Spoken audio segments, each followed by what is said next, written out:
The level of corruption coming out of this presidential administration is staggering, and I have a mind-blowing story to bring you all. The level of traitorous activity keeps growing and growing. It's like traitorception in here.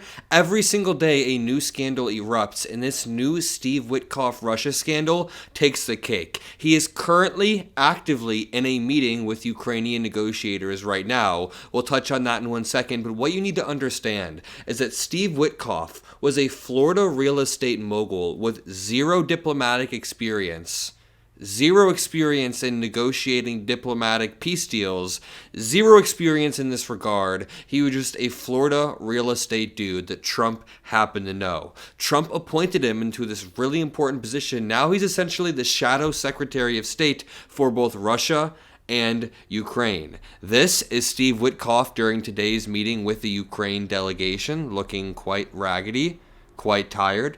And this is partially because he's been exposed over the past week for really intense traitorous activity. First of all, he was helping the Russians try to manipulate Trump into a peace deal. But secondly, we have a new article from the Wall Street Journal that is describing how Steve Witkoff, Jared Kushner, and Donald Trump are cutting personal business deals with Russian oligarchs in order to end the Ukrainian war. Or let me reverse that. They are trying to end the war in Russia's favor and then cut peace deals that are favorable for their businesses in the process. I'll explain it all in a moment, but the peace deal that's going on right now has Steve Witkoff looking kind of rough, and Sergey says it's been a good start to the ongoing meeting, very engaging and so far constructive, warm atmosphere, conducive to potential progressive outcome.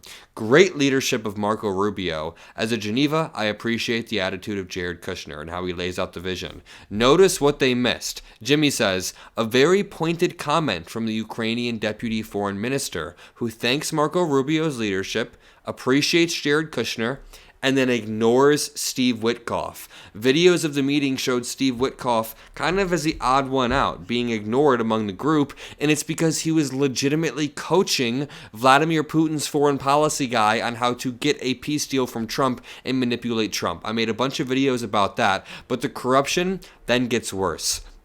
The Wall Street Journal comes out with a devastating, intensely sourced article demonstrating how Trump, Kushner, and Witkoff tried to sell out Ukraine, the United States, and Europe all for money, all for their own personal businesses and the businesses of Trump's biggest donors. We'll get there.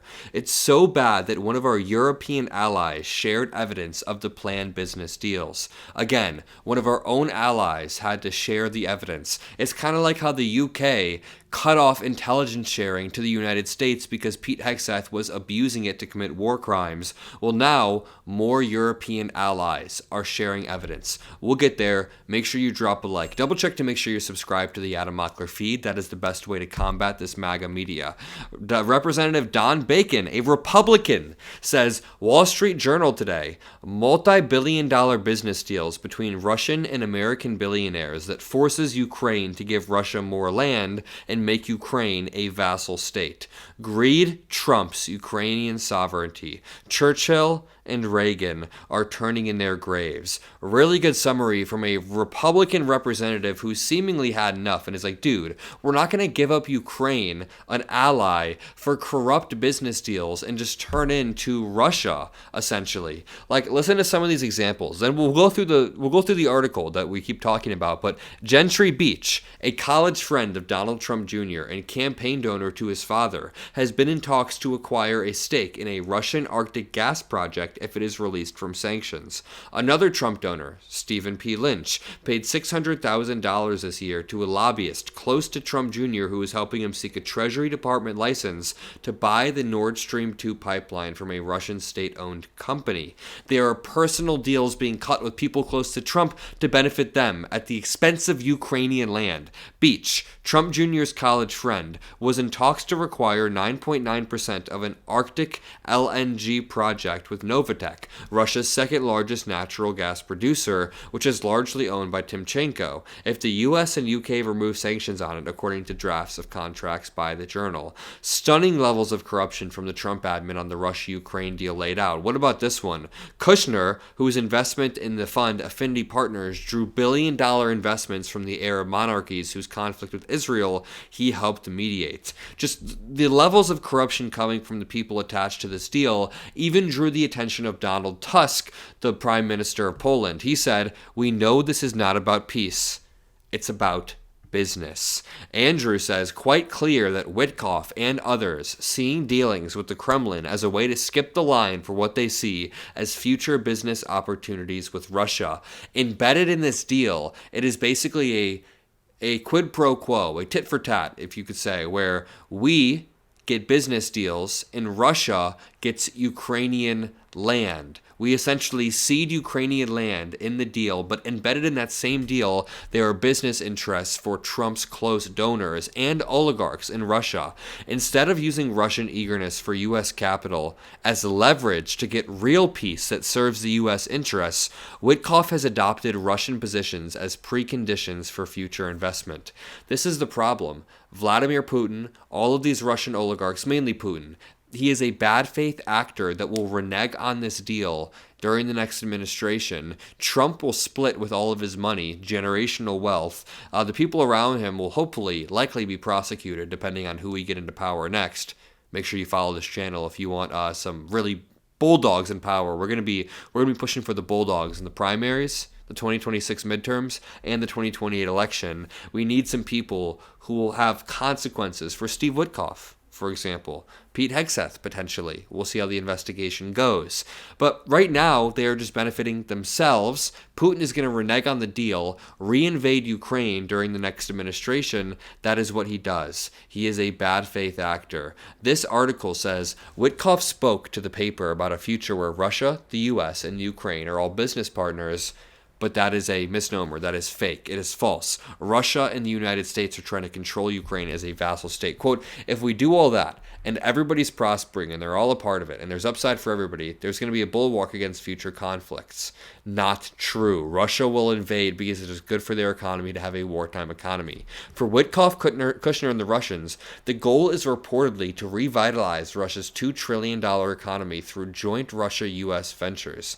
Kirill Dmitriev, head of Russia's sovereign wealth fund, has been dangling lucrative Russia-U.S. ventures, such as exploiting Arctic mineral resources and teaming up with SpaceX. What you have to understand is that almost every single Western intelligence official has been saying that Vladimir Putin's strategy will be to appeal to Donald Trump's business instincts, his businessman instincts, and use that to his advantage to strike some deal that does not benefit the Ukrainians and only benefits Russia. What Putin didn't know is that Donald Trump would be surrounded by even bigger idiots, people like Steve Witkoff, who are so inexperienced in foreign policy that they don't understand the pathology or the psychology of somebody like Vladimir Putin and his team, who will manipulate their business interests, the business interest of Steve Witkoff, Donald Trump Jr., Steve Witkoff's family, Donald Trump's donors, all of these people to just hurt Ukraine and then renege on that deal. This is not like some U.S. business deal where you sign a paper and then take it to a court if somebody goes back on the deal. Vladimir Putin will go back on this deal with zero consequences because he uses military might and military force. Steve Witkoff was just weeks into his new job as President Trump's Russia and Ukraine negotiator when his office asked the Treasury Department for help, allowing a sanctioned Russian businessman to visit Washington. Kirill Dmitriev, an investment banker with degrees from Harvard and Stanford, spoke Witkoff's preferred language, business, and he was sanctioned by the United States. He had invited Witkoff to Moscow in February and escorted him into a 3-hour meeting with Putin to discuss the Ukraine war, but Dmitriev was persona non grata in the U.S., blocked by the Treasury Department in 2022 for his role in leading the Russian Sovereign Wealth Fund, which is called just a slush fund for Vladimir Putin.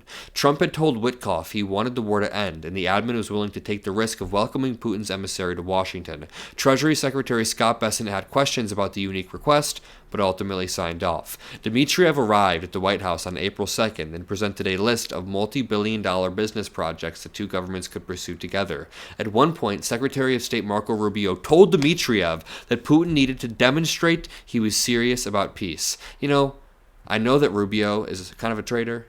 He's a part of the Trump administration, but he is somebody that I know knows deep down that Russia is bad, that Ukraine is good. Rubio knows deep down.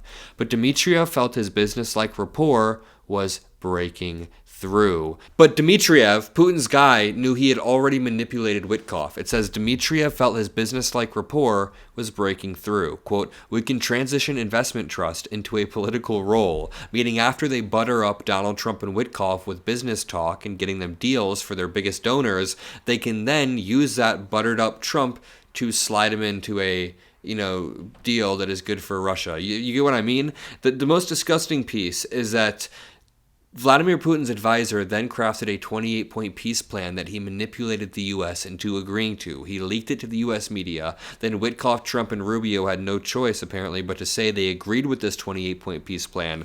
European leaders were appalled, but the United States was not appalled because Trump knew that he was going to benefit. This is disgusting corruption to the highest level, and I'm going to leave it there. I love you all. I'll see you in the next one. Peace out.